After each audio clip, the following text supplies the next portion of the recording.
We're back with episode 8 of reading 1-star reviews of our favorite books, and today we are doing the Unhoneymooners by Christina Lauren, and I'll pop it up because someone is borrowing it. Book Lovers by Emily Henry.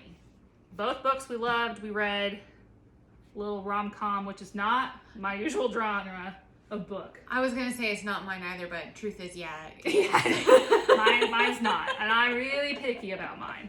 But sometimes I kind of just like it. So it's a nice change of pace. Yeah, you know what you're getting. So, and we are drinking Three Amigos, extra. I don't know, and hot tequila and something. I took Spanish 2 years. I feel Spanish. It shows. Tequila. So I haven't tried it. You already took a sip. I've taken some sips. Oh, it's not smooth. It's not sweet. Smells. The thing is, you smell it and you're like, oh, that smells. It does taste nice afterwards, though. Yeah, I was gonna say it's not bad tequila.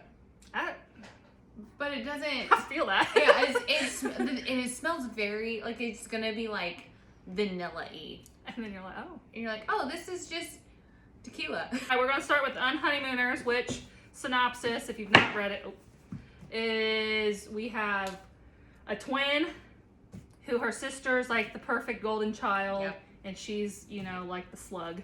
Not really, but slug. The sister's getting married, and at the wedding, all these people get food poisoning from shellfish, which isn't really a spoiler. It happens really early. Yeah, you know it. And so the twin named Olive and one of the groomsmen are allergic to shellfish, so they didn't eat it. So they essentially get this free honeymoon, and they hate each other. They're like arch nemesis. Yes. Over kind of a silly reason. For years, yeah. And so that's kind of the synopsis. They go to Hawaii. Are they gonna fall in love? Are they gonna fall in love? Are they gonna hate each other? Are they gonna kind of mess with each other? Yes, all the things.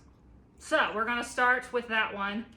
When I die, I want Christina Lauren to lower me into my grave so they can let me down one last time. That's funny. All right, next one. That was a good one. That was funny. I haven't read anything else by her, so I don't really have an opinion of the author outside this book. Outside of the book. So I mean, maybe valid opinion. The only thing I liked about this book was the cover. Oh, the cover is very it's pretty, very bright and yellow. It matches the book. Do you see what that name is? The spoiler whore says no to book talk Rex.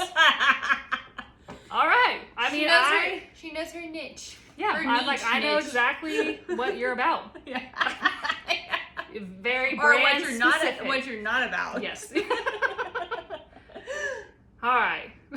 Dane is a piece of shiz, no doubt. But Ethan is enabling trash as well. Is Anne enabling? I don't know if that makes sense. Anyhow, the only way this book would have been good is if Olive told Ethan, Maui was great and all, but you are complete enabling dude bro, a-hole, and I don't want that kind of negativity in my life anymore. Gave him a middle finger, which I honestly could see her character doing. I could. And moved on with her life. Since that didn't happen, the whole book is abso-effing-lutely ruined for me. Also, the whole restaurant clapped bit at the end, I threw up a little in my mouth. Well, maybe you should go to a doctor for that. I think that's gross. Also, without too much spoiler, I know what the restaurant clap she's talking about, and if you've ever been in a situation that they were in, the restaurant always claps. I've seen it happen in real life. Mm-hmm. Like, people are gonna clap for those things. Solid. Golden. Gosh, this was so awful. I was expecting way more than what I got. Ethan is the worst love interest I've ever read about. No, he's not. He is so effing sexist. Dane is extremely gross. And Amy, I think it was Amy, is dumb as heck. I hate nearly everything about this. Yeah, that's fine. You did. You finished it though. Yeah, disagree, but you also read it as an audiobook, which maybe you didn't get the most out of it. Yeah, sometimes audiobook isn't the way to go. I hate this book so much. If someone offered me $1 million to read this book again, I would say no. Yeah, right. Whatever. Yeah. I would read Old Man in the Sea again. Yeah, I would read it. Anything. I would Anything learn for $1 million. Spanish to read it in Spanish. Yeah. I would probably fail. But for $1 million, I'd do it. Yeah. Or Yiddish. I don't even know Yiddish. what that is. I'd read it in Yiddish. I don't know. Hopefully we're not insulting someone. Sorry. Yeah, I was like, I'm sorry. If we're ignorant. And I was gonna say it's just my brain's dumb. It's not a purposeful thing. I'm just not very bright. I would read any book for $1 million. Yeah, I'd honestly read any book for any amount of dollars. I'm not too hard to buy. I'll give you $1. Yeah, $1 to read this book. Well, all right. Sold. This reminds me of the commercial. I caught you $1. That's what I would do for. Yes. Yeah. Yes. All right. This book is simply bad in all caps. I would have explained, but I got better things to do. That's kind of funny. I feel that sometimes where you're just like, this book is bad. I don't even want to put the effort into writing this review. Yeah. Here's my one. Yeah. Here's my 1 star. Here's my comment, and that's it. And that one had 6 likes. That's funny. All right. So I'm going to be doing 1-star reviews over Book Lovers, which I thought was super, super cute. It follows Nora, who is a cutthroat literary agent who lives in New York, loves her life in New York, and she's kind of like the anti-dream girl, so to speak, or that's how she describes herself. She always gets left for the girl that's supposedly better or, more carefree, more whimsical, just this whole thing. And, she loves her work. She loves the life that she's built. She's worked hard for it. She loves the energy of New York City. She eats it up. And then you have Charlie, who honestly, they're pretty much kind of the same person. He is a book editor. And so they circle each other so many times in their little world. And the writing business. And so honestly, you get a lot of cute book talk stuff of, just that side of the world, which I nerd out over. I love it all. But they find themselves in kind of a Hallmark story situation where they're in this small town, and it's just really it's just really cute. So I loved it, but let's see. Emily Henry, I mean, I've only read 2 of her books, but I'm like, I think she's she puts out a book, I'm reading it. Yes. Don't even care what it's about, I'm gonna read it. Yeah, it's good. It's good. I'm currently reading The People We Meet on Vacation too. Yeah, I read that one. It's good. It's good. All right, let's hear it. The title of my review should be I Don't Give a F. Because I truly don't. This is probably the most boring piece of literature I've read in a long time. You're probably the most boring piece of literature. I mean, for not really caring, they wrote a really long review. Yeah. It's a 2-pager. Yeah, it's true. But we actually are screenshots. sectioning some of this out. Like, you cared a lot. Maybe this was a little too close. Did your Charlie get away? I think maybe you did. The characters are all vegetables. No, they're not. The protagonist, she is supposed to be this grumpy, dark workaholic nightmare, but in reality, she was none of those.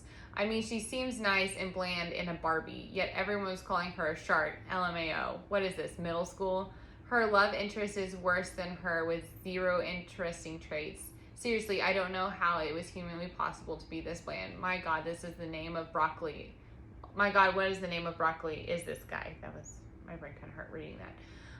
Now, let's talk about Livy, shall we? That girl. Livy is sister. Yeah. Of Nora. And furthermore, Charlie was not broccoli. He was like a solid, like, cauliflower. Like, he glows Cauliflower. up. Yeah, like, he can be so, like, you might think he's bland, but honestly, he could be pizza crust. He can go, pizza crust. He can be rice. He could be pasta. He could be pizza dough. Yeah, he's delicious. Takes a deep breath. Screaming at the top of my lungs. God, this bee is so effing annoying. I want to sew her mouth shut so she can never speak another word. Woo! So here's the thing. I can't really spoil too much because it goes into a lot of why maybe Libby is this way, but she's the baby out of the two. She's the younger sister, and speaking as a baby with an older sister, you can suck it. I don't like you. For all the Libbies in the world, here's my middle finger that you can just imagine that I'm giving you. Next one. This is the most boring shit ever. It took me so long to read, like, bro. Well, because you talk like you're an idiot anyway.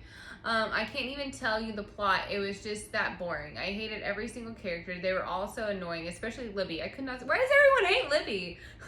I don't know. I didn't really give much thought to Libby. I was like, yeah. I liked her, but I thought she was cute. Yeah. You know, the romance. She's a dreamer. She's a dreamer, and she honestly, she's just your mom raising a family. She fell in love with her high school sweet. I am Libby. I am Libby. I feel like I'm kind of Nora.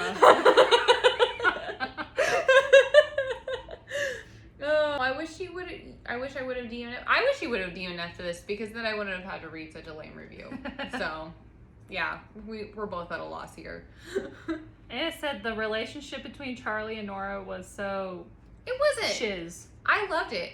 I think, okay, so a reason I don't love a lot of these books is because there's always some problematic something with the male. It's like he talks down to her. Yeah. He, you know, has this past. He's an F-boy. And I'm like, this one, like, he didn't have any of that. Like, No. yeah, he was a little blunt and but not even like straightforward. He was but just like, straightforther, but he wasn't like he wasn't problematic. Rude. No.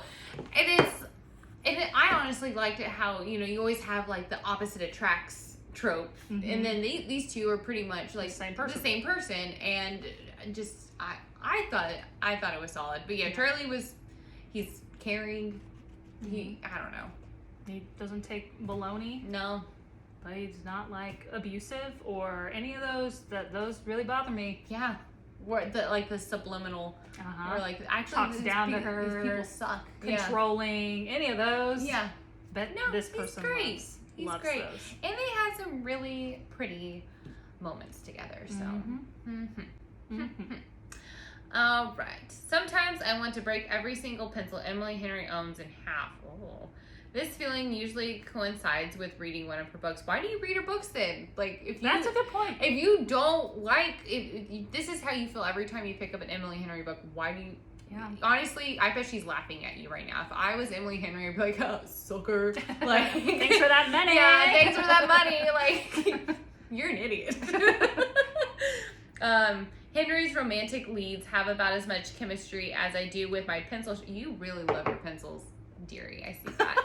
And I rely on my pencil. Good Lord, for actual functions. I bet you do. Who uses a pencil sharpener anymore? I bet you do use your pencils for actual functions, honey.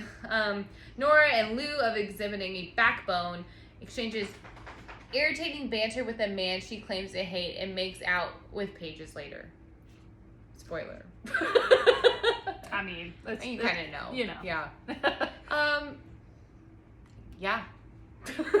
I mean, the whole enemies to lover is a whole very popular trope. And she's not sitting here going, I hate this man. It's just in work relationships, he's not someone that she wants to do much dealings with. They just don't seem to be on the same page with a lot of things. And she is there for her clients and she doesn't think he has the best interest, but in all reality, he does. Anyway, I'm rambling. Okay. 1 star. Ironically, this book will make you no longer a book lover. That's false, Jenna. And I also see you're with the Angel Wings at Nashville, so. Ooh. Called out. Obviously, you like cliches, so I'm surprised you don't like this book. I cannot begin to describe how boring this book was. I've had more fun staring at a piece of drywall. That's a boring life. That's a boring life. But again, you finished it. Every time I read something, I'm like, you finished it. Okay. Well, that was that. Apparently, we enjoy drywall, and welcome to your 30s. Yeah. But these are cute. These are great books. Honestly, you should read them. Yes. If you like good rom-coms that you know what you're getting, easy, quick reads. They make your heart feel. Make my cold heart feel a little something. I feel all the somethings. Just a little. That's that. All right. Till next Till time. next time. Bye.